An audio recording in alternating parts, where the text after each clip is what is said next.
Ibu, Bapak dosen penguji yang saya hormati, Ibu pembimbing 1 dan Bapak pembimbing 2. Di sini saya akan memaparkan proposal seperti saya yang berjudul Manajemen Guru Kelas dalam Menumbuhkan Kedisiplinan Siswa di SDN Impres 1 Kelas 1. Di sini ada bab 1 pendahuluan 1.1 latar belakang masalah.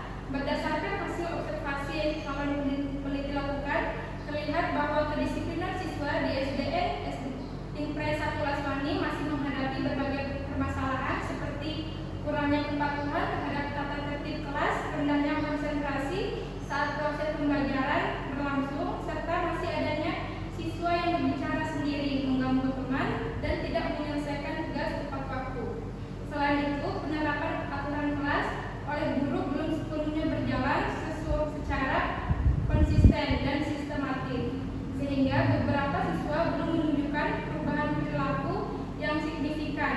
Kondisi tersebut berdampak pada kurang kondusifnya suasana belajar serta berpengaruh terhadap efektivitas proses pembelajaran di kelas. 1.2 Rumusan masalah. Yang pertama, bagaimana manajemen guru kelas dalam menumbuhkan kedisiplinan di SDN Impres 1 Kelas 1. Yang kedua, apa faktor penghambat dan pendukung manajemen guru kelas di SDN Impres 1 Kelas 1. 1.3 Tujuan peneliti. Yang pertama, untuk mendeskripsikan manajemen guru kelas dalam menumbuhkan kedisiplinan siswa. Yang kedua, mengidentifikasi faktor penghambat dan mendukung manajemen guru kelas di SDN Impres 1 Kelas 1. 1.4 Manfaat penelitian.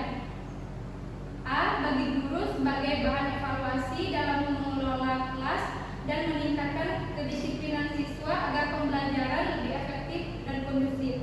B. Bagi siswa, membantu siswa menjadi lebih disiplin, taat aturan, fokus belajar, dan bertanggung jawab dalam menyelesaikan tugas. C. Bagi sekolah, sebagai bahan pertimbangan untuk meningkatkan kualitas pembelajaran dan pengelolaan kelas yang lebih baik. Dan yang D. Bagi peneliti, menambah wawasan, pengetahuan, serta pengalaman dalam penelitian tentang manajemen kelas dan kedisiplinan siswa. 1.5 Ruang lingkup penelitian. Yang pertama, fokus penelitian. Penelitian ini berfokus pada manajemen guru kelas dalam meningkatkan kedisiplinan siswa melalui proses pembelajaran yang tertib dan kondusif. Yang kedua, subjek penelitian. Subjek penelitian adalah guru kelas dan siswa di SDN Impres 1 Kelas 1. Yang ketiga, kegiatan penelitian. Penelitian dilakukan dalam kegiatan pembelajaran di kelas, khususnya terkait penerapan aturan, pengelolaan perilaku siswa, dan upaya peningkatan kedisiplinan. Bab 2 Kajian pustaka dan kerangka berpikir. 2.1 Penelitian terdahulu. Yang pertama, Rusy Rusmiati, Alia, dan Nina Marina tahun 2025 yang berjudul Penerapan Kedisiplinan Strategi Guru dalam Mengelola Peserta Didik. Yang kedua, nama Koriftul Izah dan Lailatul Maghribron tahun 2025 berjudul Strategi Inovatif Manajemen Kesiswaan dalam Mengelola Disiplin Siswa melalui Tim Penegak di Sekolah Dasar. Yang ketiga, nama tim Nurrohmat dan Desi Karunia dan Wina Mustikati tahun 2025 judul Peran Guru dalam Penegakan Disiplin Kelas. Yang keempat, nama Wahyu Mulyadi dan Iksan Maulana tahun 2025 judul Kreativitas Guru dalam Menanamkan Sikap Disiplin melalui Manajemen Kelas. Yang kelima, nama Erika Irianti dan Dea Mustika tahun 2025 judul Peran Guru dalam Pembinaan Karakter Disiplin Peserta Didik. 2.2 Konsep. Di sini ada bagiannya. 2.21 Pengertian manajemen. 2.22 Pengertian guru. 2.2.3 Pengertian guru kelas. 2.2.4 Sikap disiplin. 2.2.5 Indikator kedisiplinan siswa. Dan 2.3 landasan teorinya. Di sini saya mengambil satu teori behavioristik. Di sini bisa dilihat di layar. 2.4 kerangka berpikirnya. Bab 3 metode penelitian. 3.1 rancangan penelitian. Jenis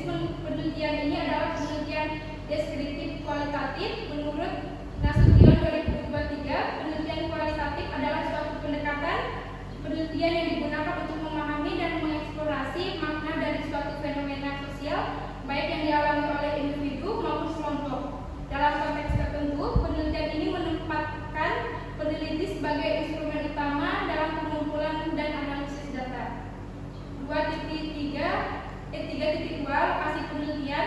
Penelitian ini akan dilaksanakan di SDN Impres 1 Laswani pada semester yang berjalan 2026 atau 2027. Sekolah ini berlokasi di Kelurahan Laswani, Kecamatan Mantikelore, Kota Palu, Provinsi Sulawesi Tengah. Pemilihan lokasi penelitian dilakukan dengan menggunakan teknik surface sampling, yaitu pemilihan lokasi secara sengaja berdasarkan pertimbangan tertentu. SDN Impres 1 Laswani dipilih karena di sekolah tersebut telah diterapkan pengelolaan kelas, namun masih ditemukan siswa yang menunjukkan sikap kurang disiplin di dalam kelas. 3.3 Sumber data. Sumber data yang diperoleh dalam penelitian ini yaitu data primer dan sekunder. Untuk mendapatkan data yang valid, 3.3.1 data primer. Data primer diperoleh langsung oleh calon peneliti di lapangan. Data primer diambil melalui observasi dan wawancara langsung kepada informan. Cara yang bisa digunakan peneliti untuk mencari data primer yaitu bisa diambil melalui observasi dan wawancara kepada informan dalam penelitian. 3.3.2 Data sekunder. Data sekunder diperoleh dari penelitian terdahulu, sumber yang telah ada, serta dokumen dari pihak sekolah seperti arsip, data siswa, dan tata tertib. Data ini digunakan untuk mendukung dan melengkapi data primer yang diperoleh melalui observasi, wawancara, dan dokumentasi. 3.4 Teknik pengumpulan data. Teknik pengumpulan data yang dilakukan dalam penelitian ini yaitu yang pertama, observasi. Dalam penelitian ini calon peneliti menggunakan metode non-participan karena calon peneliti hanya mengamati keadaan yang sedang terjadi. Observasi yang dilakukan calon peneliti berupa pengamatan, kemudian untuk mencari informasi kepada guru kelas SDN Impres 1 Laswani untuk melihat bagaimana pengelolaan kelas yang dilakukan guru dalam menumbuhkan kedisiplinan siswa. 3.5 Instrumen pengumpulan data. Instrumen dalam penelitian ini yaitu yang pertama, calon peneliti sebagai sumber kunci, yaitu sebagai sumber utama dalam penelitian. Yang kedua, lembar observasi digunakan sebagai pedoman untuk melakukan pengamatan. Lembar observasi disusun berdasarkan indikator-indikator pengelolaan kelas sehingga calon peneliti dapat mencatat kejadian atau perilaku yang muncul di lapangan. Yang ketiga, lembar wawancara berisikan pertanyaan yang akan diberikan kepada guru terkait pengelolaan kelas yang digunakan dalam menumbuhkan sikap disiplin siswa di SDN Impres 1 Laswani. Yang kelima, handphone digunakan sebagai alat untuk mengambil dokumentasi dan merekam suara agar mempermudah calon peneliti untuk memperoleh data. 3.6 Teknik analisis data. Yang pertama ada reduksi data. Reduksi data merupakan proses pemilihan, penyederhanaan, dan pengelompokan data yang diperoleh dari hasil observasi, wawancara, dan dokumentasi sehingga data menjadi lebih terarah dan mudah dipahami. Yang kedua, penyajian data. Penyajian data dilakukan dengan menyusun informasi secara sistematis dalam bentuk narasi atau deskripsi agar memudahkan peneliti dalam memahami hasil penelitian. Yang ketiga, penarikan kesimpulan. Penarikan kesimpulan dilakukan berdasarkan hasil analisis data yang telah diperoleh untuk menjawab rumusan masalah serta memberikan gambar mengenai manajemen guru kelas dalam menumbuhkan kedisiplinan siswa. 3.7 Keabsahan data. Teknik keabsahan data dalam penelitian ini mengacu pada pendapat Abidin 2021 yang bertujuan untuk memastikan bahwa data yang diperoleh sesuai dengan kondisi sebenarnya di lapangan sehingga hasil penelitian dapat dipercayai. Dalam penelitian ini digunakan uji credibility atau kredibilitas, yaitu menguji tingkat kepercayaan terhadap data hasil peneliti.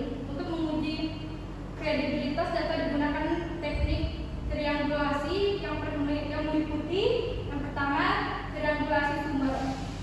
Dilakukan dengan membandingkan data dari berbagai sumber untuk melihat kesamaan, perbedaan, dan keunikan data, kemudian ditarik kesimpulan dan konfirmasi kembali kepada sumber. Yang kedua, triangulasi teknik dilakukan dengan menggunakan teknik pengumpulan data yang berbeda pada sumber yang sama seperti wawancara, observasi, dan dokumentasi untuk memastikan kebenaran datanya.